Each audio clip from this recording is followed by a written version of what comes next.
Hey, what's up folks? Welcome back to my channel, or if you're here for the first time, welcome.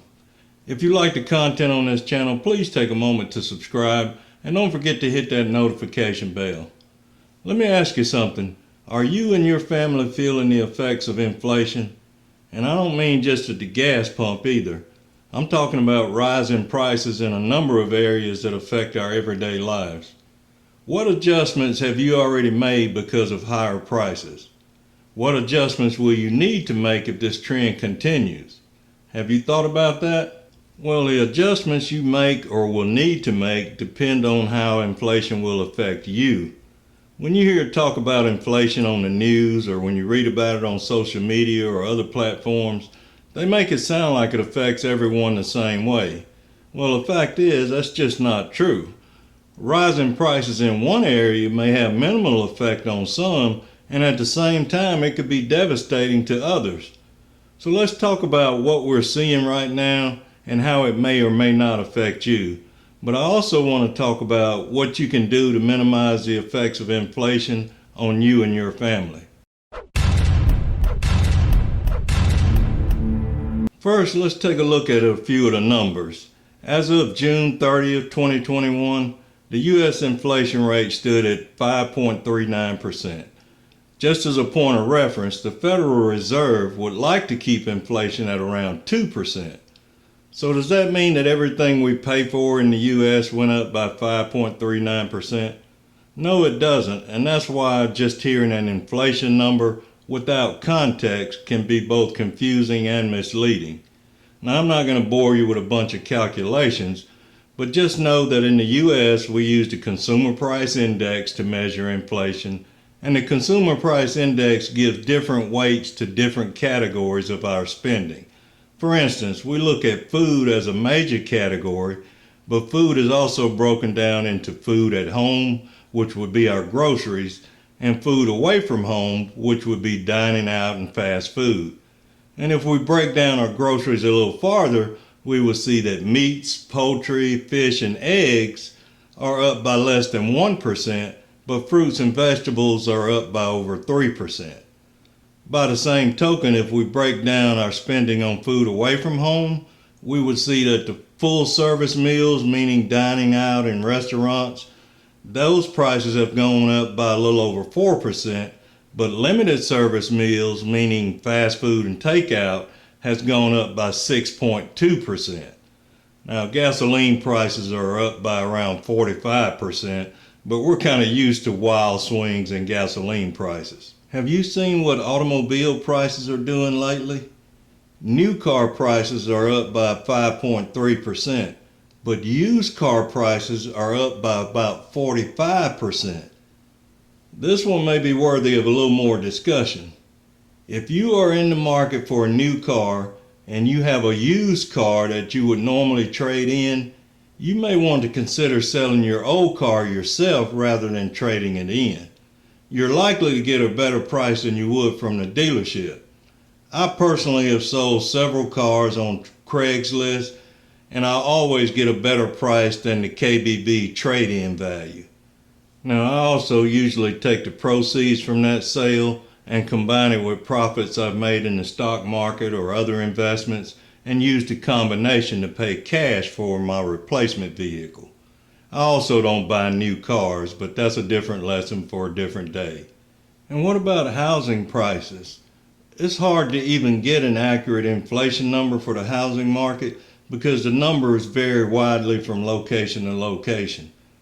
One thing you need to understand about housing prices and inflation is that housing units themselves are not a category of the Consumer Price Index. The Consumer Price Index is a metric that we use to measure most aspects of inflation. And CPI does have a category for shelter, but it's not a true reflection of the cost of buying a home. For instance, according to CPI, the cost of shelter is up by 2.6%. But the most recent report from the Case-Shiller Home Price Index for April showed that home prices were up by 14.6% nationally, which marked the highest increase in more than 30 years of data collecting. So what does all this mean for you and your finances? Well, I like to compare inflation to high blood pressure. In the medical community, high blood pressure is referred to as the silent killer. That's because it may not show any symptoms, but it could be killing you at the same time.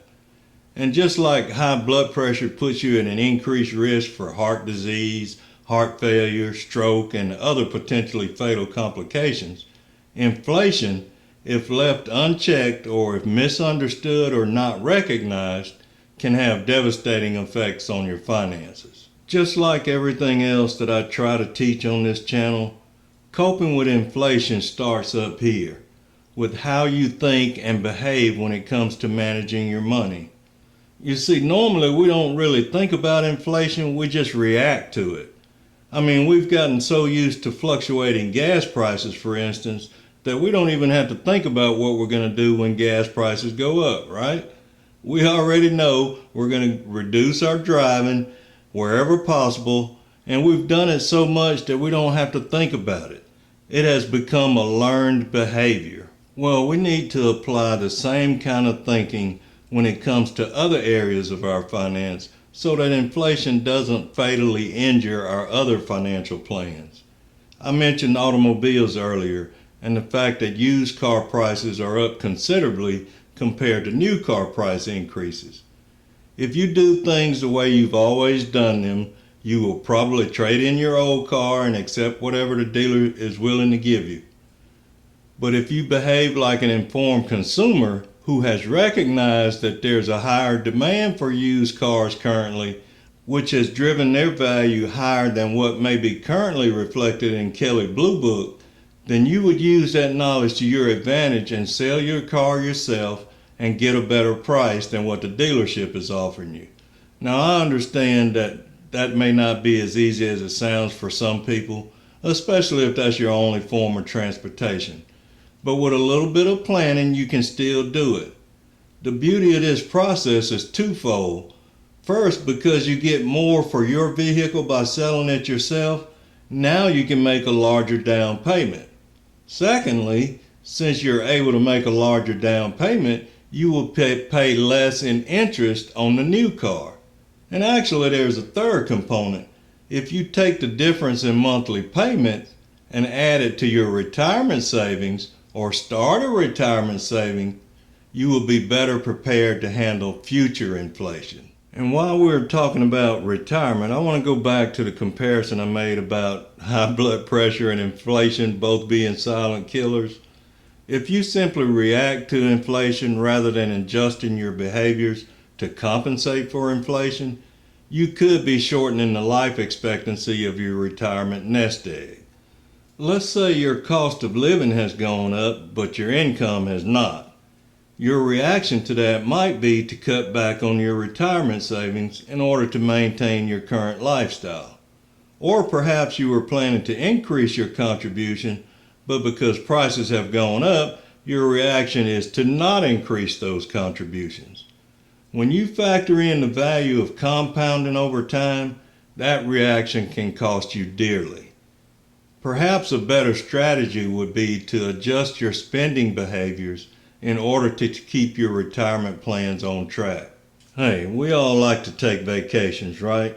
And considering all that we've had to deal with in the last 18 months, we really need those vacations, probably more than ever. But with the inflation rates that we're currently seeing, those vacations are going to cost more than they did pre-pandemic. And I'm not about to suggest that you not take vacations. What I am going to suggest is that you review your vacation spending. If you were used to taking 2 or 3 5-day vacations a year, then take a look at what those vacations were costing you before and compare it to what it will cost you today. You might find that reducing the length of those vacations from 5 days to 4 days may keep you within your previous vacation budget. And if you don't have an annual vacation budget, you really need to start one. Otherwise, it would be too easy to convince yourself, especially right now, that you really deserve the more expensive vacation and you'll ignore the long-term cost. If you are already in retirement and trying to live your best life, higher than expected inflation can have a devastating effect on your retirement plans. If you're not willing to be flexible with your post-retirement spending, inflation could become a terminal illness for your savings, and you could run out of money sooner than expected. Now, I know I've made inflation sound like a lot of gloom and doom, so let me add a little context to what we're currently facing. I think it's important to note that some of the really high inflation numbers that we're seeing tossed around are comparing prices now to what they were a year ago at the same time. You have to remember that a year ago, a lot of businesses were struggling just to stay afloat due to the pandemic. So in some cases, the price of some goods and services actually went down last year due to decreased demand. Now that demand is going back up, we're seeing prices go up as well. This can make some of the numbers sound worse than they really are. We're also having to deal with the fact that in some cases the supply chain has been disrupted due to the fact that fewer goods are being produced, partly because not everyone is going back to work. In some cases, prices are going up because companies are having to pay more to get their goods to market due to higher fuel prices combined with a shortage of available truckers. By the way, if you're looking for a job, trucking companies are hiring. Now, some of these things will correct themselves over time. However, I do not think it will be a quick fix, so we need to be prepared to deal with higher prices for a while longer than some people are predicting. Look, regardless of the reason, higher than normal inflation is here now, and we all need to have a plan for how we're going to deal with it. You can just keep reacting and hope things get better soon, or you can take action by changing some of your behaviors and feel confident that your future plans won't get derailed. The choice is yours, but you know what I always say, if you change your behaviors, you can change your life. So until next time, behave well.